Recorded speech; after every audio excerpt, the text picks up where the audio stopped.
नमस्कार दोस्तों अडानी के मुद्दे से ध्यान भटकाने के लिए भाजपा जॉर्ज सोरोस के साथ सोनिया गांधी का रिश्ता जोड़कर एक नया राग अलाप रही है। लेकिन कांग्रेस ने ठान लिया है कि आप चाहे जितने आरोप लगा लीजिए, हम आपके सभी आरोपों का जवाब देंगे। कांग्रेस प्रवक्ता पवन खेड़ा ने भाजपा को जॉर्ज सोरोस के मामले पर करारा जवाब दिया है। साथ ही भाजपा का उनके साथ कैसा रिश्ता है, इसका राज खोल दिया है। पवन खेड़ा ने कहा कि मोदी जी अपने दोस्त को बचाने के लिए अंतरराष्ट्रीय संबंधों को दांव पर लगा रहे हैं।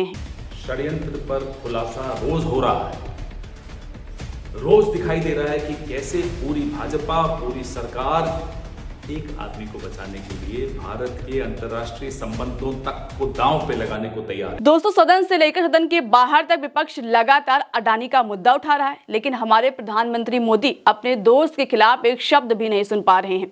इस पर भी पवन खेड़ा ने कहा कि मोदी अपने दोस्त के खिलाफ एक शब्द भी बर्दाश्त नहीं कर पाते हैं।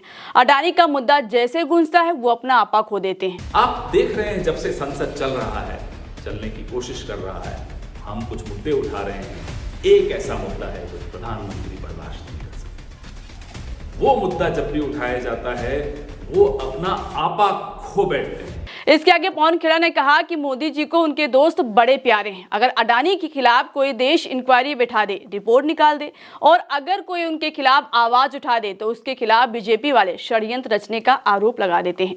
अडानी के लिए मोदी जी भारत के मित्र देशों के साथ रिश्ते खराब कर रहे हैं। और जो देश इंक्वायरी बैठा दें, कोई भ्रष्टाचार की बात कर दें, इस व्यापारी से संबंधित कोई रिपोर्ट निकाल दें, तो उनके खिलाफ षड्यंत्र में शामिल होने का आरोप लग जाता है।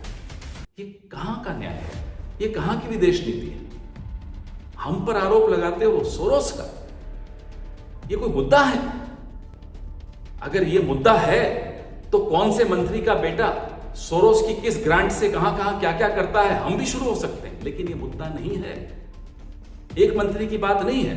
आपके कितने मंत्रियों के कितने बच्चे, कितनी ग्रांट सोरोस की ऑर्गेनाइजेशन से ले रहे हैं वो। इसके बाद पवन खेड़ा ने कहा कि अक्सर लोगों को एक्स और वाई सिक्योरिटी मिलती है, लेकिन गौतम अडानी को एम सिक्योरिटी मिल रही है, यानी कि मोदी की सिक्योरिटी होती ना। वाई सिक्योरिटी आपने सुनी होगी, जेड सिक्योरिटी सुनी होगी, गौतम भाई को मिली हुई है एम सिक्योरिटी। माधवी सिक्योरिटी नहीं है, यह है मोदी सिक्योरिटी।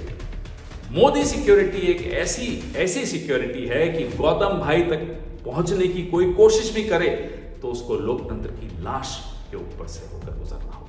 यही हो रहा है, यही वो षड्यंत्र है कि लोकतंत्र की लाश इसीलिए बिछाई जा रही है क्योंकि हम सब उस षड्यंत्र का खुलासा रोज कर रहे हैं। रोज गौतम भाई के बारे में नई बातें निकल कर आ रही हैं, इसलिए लोकतंत्र की लाश बिछाई जा रही है। दरअसल दोस्तों, बात यह है कि जब विपक्ष अडानी का मुद्दा उठाकर मोदी सरकार को घेरने लगी तो बीजेपी के नेताओं के पेट में दर्द होने लगा। उनको लगा कि अडानी मुद्दा दबाना है तो कांग्रेस पार्टी पर एक नया आरोप लगाना होगा। वही भारतीय जनता पार्टी करती दिखी। राहुल गांधी और सोनिया गांधी का जॉर्ज सोरोस के साथ रिश्ता निकाल दिया। भाजपा ने आरोप लगाया कि सोनिया गांधी के नेतृत्व वाले फाउंडेशन को जॉर्ज सोरोस से फंडिंग मिलती है, जो कश्मीर को अलग करना चाहता है। इस मामले पर सदन में खूब हंगामा हुआ। 9 दिसंबर को सदन में जब विपक्ष ने अडानी का मुद्दा उठाया तो सत्ता पक्ष जॉर्ज सोरोस का नाम लेकर जवाब देने से भागती नजर आई।